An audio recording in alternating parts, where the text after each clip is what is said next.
Once again, Charles Gibson. And now, one of the biggest questions of life. What happens when it's over? Heaven? Hell? Nothing? Or might there be a fourth possibility, reincarnation? Could we come back as someone else? Here's Chris Cuomo with two down-to-earth parents who thought they understood the mysteries of life. That is, until their toddler began to talk.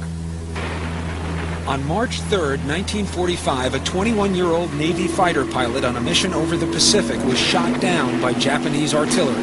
His name might well have been forgotten, were it not for the remarkable, some might say unbelievable story of a little boy named James.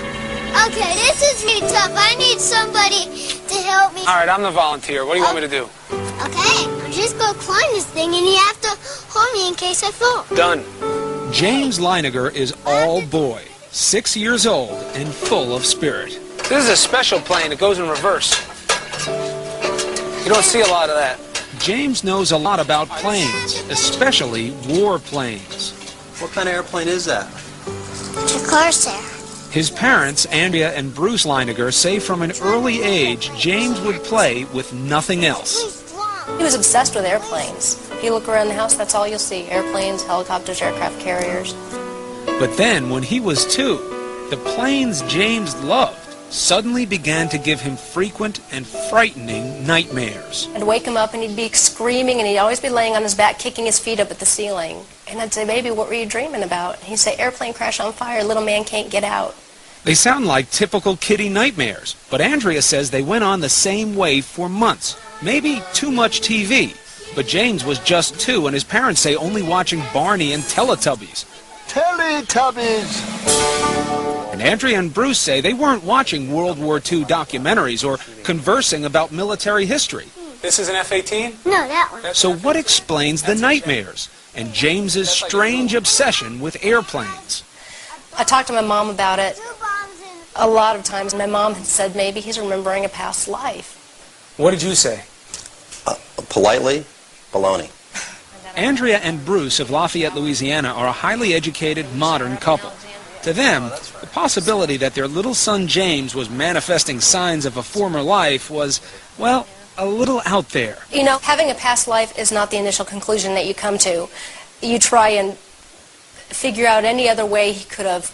Did he see anything?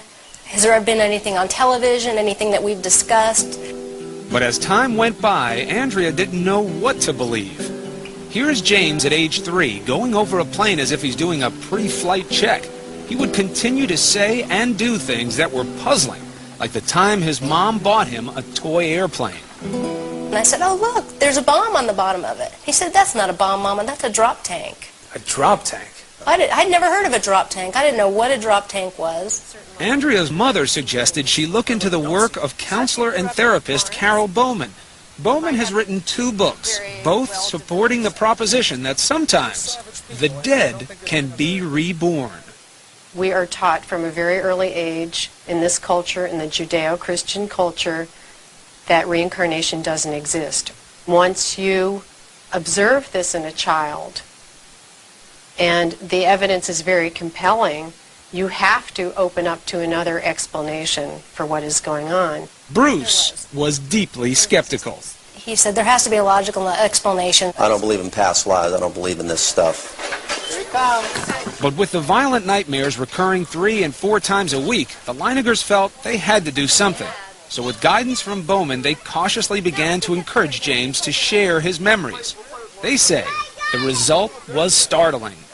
The nightmares immediately started reducing in frequency. He went down from 3 or 4 times a week to maybe 1 a week, 1 every other week. And at that point was when he started to articulate more about these past life memories. Seems normal enough, a little boy improving when his troubles are directly addressed.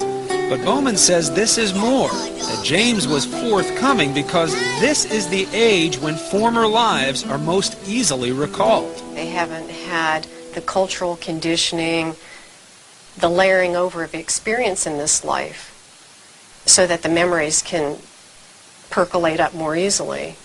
These memories tend to fade between the ages of 5 to 7.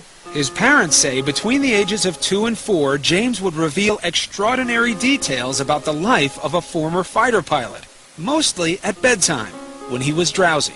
Bruce said, "What happened to your plane?" He said, "It crashed on fire." And Bruce said, "Why did your airplane crash?" And he said, "It got shot." And Bruce said, "Well, who shot your plane?" And I'll never forget the look on his face. He went, "The Japanese!" Still, despite these extraordinary stories, Bruce remained dubious. Almost to prove they couldn't be true, he began to piece together the details James was sharing. And what he found, he says, shook him to the core. For in many instances, the stories appeared to match the facts.